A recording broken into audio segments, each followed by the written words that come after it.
المحطة القادمة هي بانياس سكوير.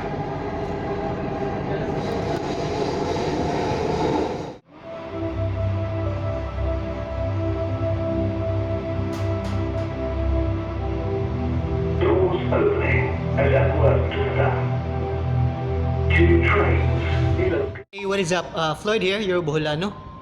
Today I'll be heading up to BFS for my passport renewal. So this video is for you. For those people that want to renew the passport, and convenient. All you need to have to do is to pay for an appointment, which is for 92 dirhams.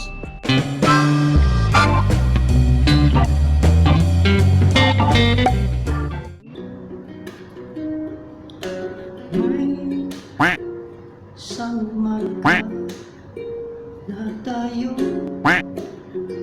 nagsasama.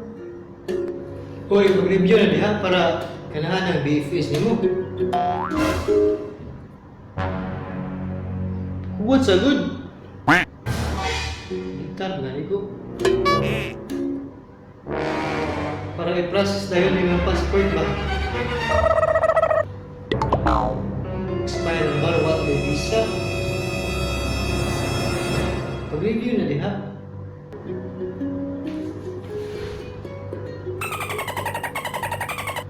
First thing you have to know is ang location. Location is BFS is located sa Wafi Mall sa may level 2. Open sila ng Sunday to Friday. Close sila ng Saturday. So mag-open sila ng 9 until 8. Check nyo lang sa Google ang details nila sa location tsaka yung open hours nila. And second is ang requirements. Requirements is meron tayong tatlong requirements.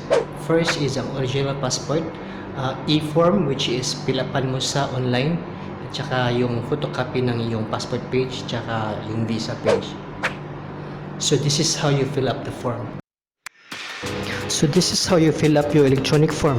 First, you have to put your last name, passport number, your date of birth, and the date of expiry of your passport.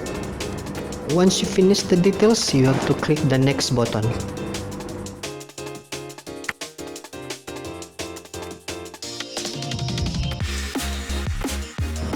Now, on this page, fill up the country of birth, province of birth, city of birth.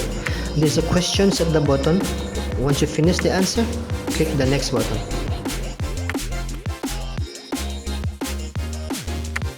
You have to fill up your father's details and also your mother's details.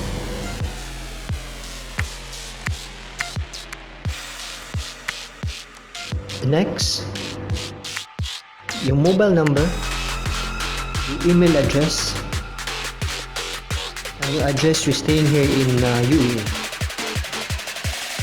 You also have to put your emergency contact persons and your mobile number of the persons. Your address in the Philippines,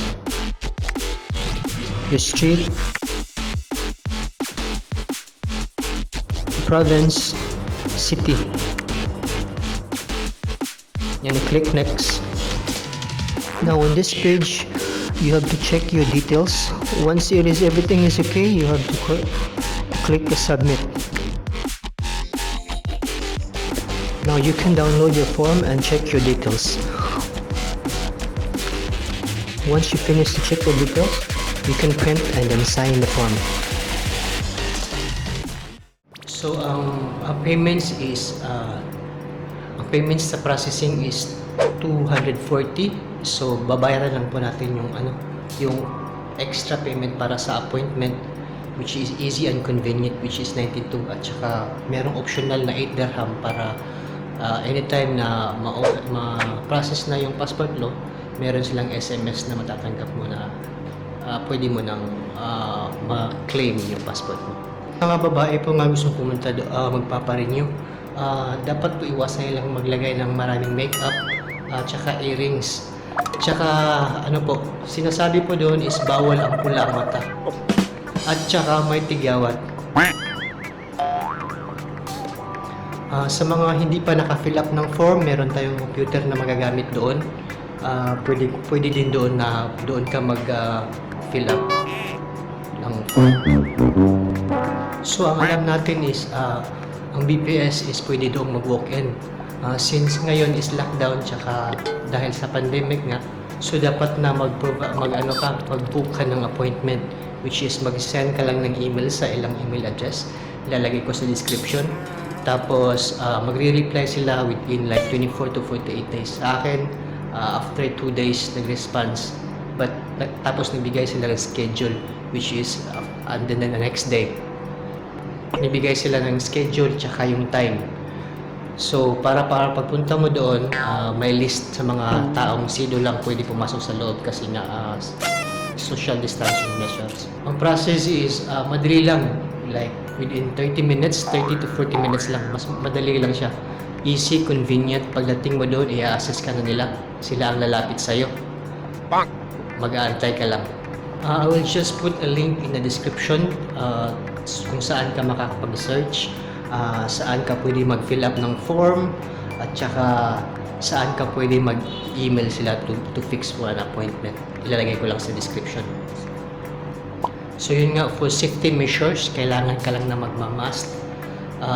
Not necessary na pwedeng magka-gloves ka, but must is a must.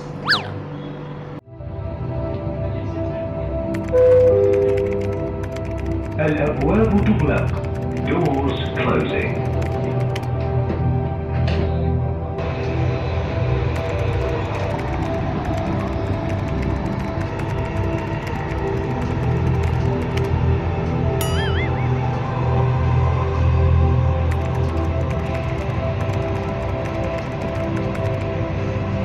So far ngayon is pandemic, so you just have to make an appointment para sigurado pagdating mo doon hindi ka haharangan ng security kasi may appointment ka na, may lista sila. Sa mga papapasukin sa loob, kailangan may lista ka doon to avoid some safety measures. Ang access siya sa, so ang transportation access punta ng Wafi Mall is Green Line. Kahit saan sa Dubai, so, gumamit ka lang ng train, mas malapit at mas madali. So you just have to go to the Dubai Healthcare sa may Green Line next to Udmita, yan siya. So easy lang siya. After sa pagdating mo sa Dubai Healthcare, like 5 to 10 minutes lakarin mo lang siya papunta ng Wafi Mall. Pwede rin kung gusto niyo mag-taxi, pwede rin.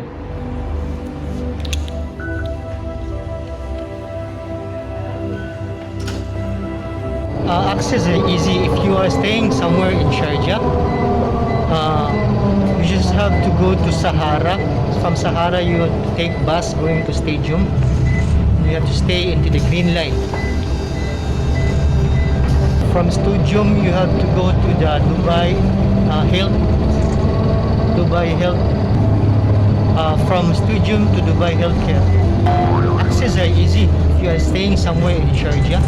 You just have to go to Sahara. From Sahara, you have to go to Stadium by bus. And from Stadium, you have to take the Green Line going to the Dubai Healthcare.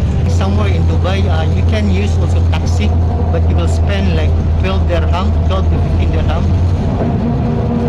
If you want to go by train, you just stay on the Green Line and you will spend like 5 dirham fare going to the Dubai Healthcare.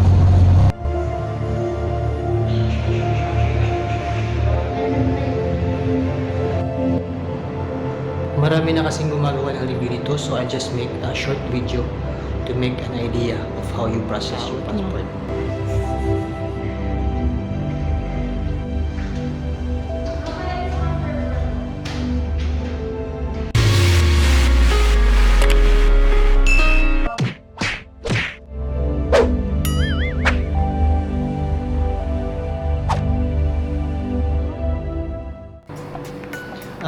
Sa Wafi Mall din, so mga hindi pa kung sakali na hindi ka makakapag-xerox, meron din tayong mga photocopy doon sa Wafi Mall.